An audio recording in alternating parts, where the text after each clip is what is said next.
بسم الله والصلاة والسلام عليك يا حبيبي يا رسول الله. السلام عليكم، واش راكم؟ ان شاء الله تكونوا بألف خير وانتم تشوفوا في فيديو تاع نهار اليوم راح نبارطاجي معكم كيفاش خدمت هاد الطراجن و حبيت نصور معكم باش تاخذوا فكره اللي حبيتوا تخدموا لنفسكم، يعني للدار تاعكم، ولا حبيتوا توجدوه يعني ديروه كمشروع رمضاني.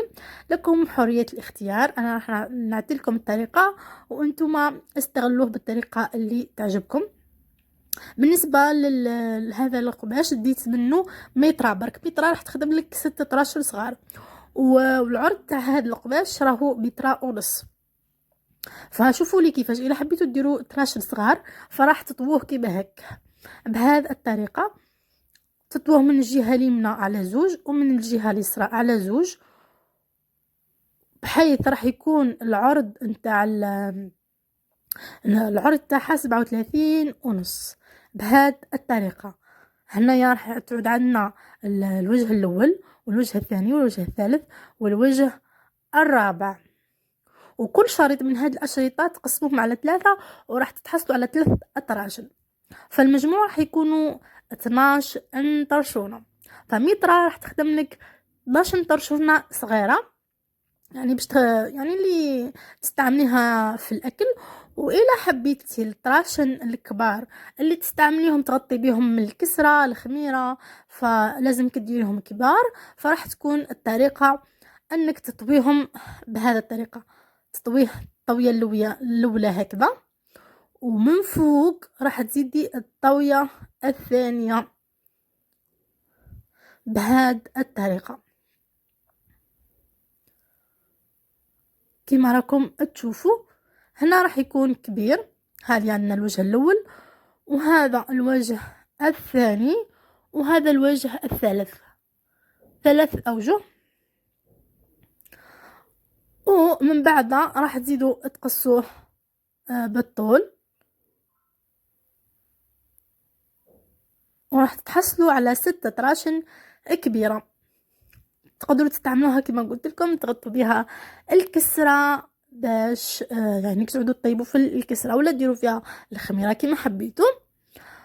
وهذه هي بالنسبه لي انا راح نديرهم صغار لاني تاع الكسره عندي وحبيت انايا الصغار اللي نمسحوا بهم، فراح نستعمل ولا نعتمد الطريقه الاولى اللي هي هذه الطريقه. العرض راح يكون 37 ونص، 37 ونص جهه اليمنى. نتاكد من القياسات من الفوق ومن التحت، ونزيد من الجهه الاخرى نفس الشيء ولا نفس الطول اللي راح نديه. هنا برك باش نقول لكم راني نخدم من جهه العرض، من جهه المتر ونص، لانه عرض القماش هذا كما قلت قبيله عرضه متر ونص، والطول اللي ديته انايا متر، فانا راني نخدم من جهه المتر ونص. اوكي، طويتهم كيما هك وراح نثبتهم بليبانجل باش ما تبوجيليش كي نعود نخيط، سيرتو القماش راهو طويل وانايا الطابله تاعي شويه صغيره، فكي نعود نخيط به ما يبوجيليش وما يتعوجليش. نتاكد من القياسات من الفوق ومن التحت بلي راهي 37 ونص، ونحكم بليبانجل نفس الشيء من التحت هكذا. انا بدلت لكم هنايا زاويه التصوير باه تكون الزاويه واضحه والتصوير يكون اوضح. و فوالا راني نتاكد من القياسات ونحكم. ودركا راح بالنسبه للقماش هذا السعر نتاعو المتر ب28,000، يعني ماشي حاجه 28,000 ماشي حاجه، تقدري تشري وتخيطي كيما هكا طراشين وديريه كمشروع رمضاني، تبيعيهم تحطيهم في المحلات يتباعوا لك. ونوعي الالوان فيهم بزاف الوان، فيهم الازرق فيهم الاحمر وفيهم الاصفر. انت اشري مثلا 10 مترات من كل لون وخدمي كيما هكا وحطي في الحوانت ولا بيعي في دارك وحطي في لي باج، تديريه كمشروع تربحي فيه. تقدري تبيعي 6 ب20,000 والله تدخلي فيها وفيها يعني فيها مدخول. فوالا قصيت هكا دركا انا في النص بنفصل القطع مع بعضها من بعضها. ودرك راح نقص جهة العرض. هنا كنت انا ينسي باه نشوف كيف حابه نقصهم. انا حبيت نديرهم يعني بيكونوش صغار بزاف، فكي طويتهم هكا بحيث يخرجوا لي 3 طراشن. ومن بعد قلت نسي اني نقسمهم على النص، نحطهم يعني على النص، لقيتهم يجوا كبار بزاف. فسيت ندير انهم يكون الطول كيما العرض، يعني 37 في 37. جاتني مليحه، ولكن شوفي لي هذا الزايد حيكون زايد بزاف ويطايش هكاك يروح هكاك. فقلت لا لا، طويتهم على 3 مع بعضهم وجاوني العرض 33. فراح يكون يعني الطرشونه تاعك طولها 37 ونص وعرضها 33. مليحه، ماهيش صغيره خلاص وماهيش كبيره بزاف يعني. ما واصلا هذه هي الطراشن هكا يتباعوا في السوق، لانه انا كنت شريت من قبل وحدين ونفس القياسات، يعني كي سيت حطيت من الفوق نشوفهم لقيتهم نفس القياسات هكا. يعني هذه الطريقه اللي يعتمدوها. فهنا خرجوا لي 6 طراشن، وهذه هي مازال درك نكفهم في الماشينه. هذا مكان، وتقدروا تستعملوهم كيما هكذا، او تقدروا تستعملوهم انكم ديروا لهم هذا العفسه باش تحكموهم، وانتم لكم الحريه. ونفس الشيء راح نديرها للمرسل اللي بقى، هذا راح نقصه بنفس الطريقه، وراح يخرجوا لي تاني 6 طراشن. يعني المتر نتاع هذا القماش راح يخرج لك 12 طرشونه. يعني تقدري تشري غير نص متر ديري بيه 6 طراشن، تفوتي بها من رمضان وربي ورحمته. دركا راح نروحوا للماشينه باش نكفهم، ندير لهم كفه. انا حصلت وانا نشوف وينها القفا وينو الوجه، وينو القفا وينو الوجه، لانهم يتشابهوا. ما جيت فرقت بين بين الوجه والقفا بالسيف. جهة القفا تكون حرشة من هاد المربعات، انايا ميزتهم.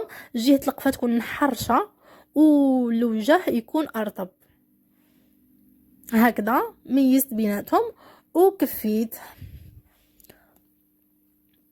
تكفي كفة صغيرة. الا كان عندك سورجي يعني تستعملي سورجي احسن باش ما ياكلكش من القماش بزاف. ديري السورجي الساير داير.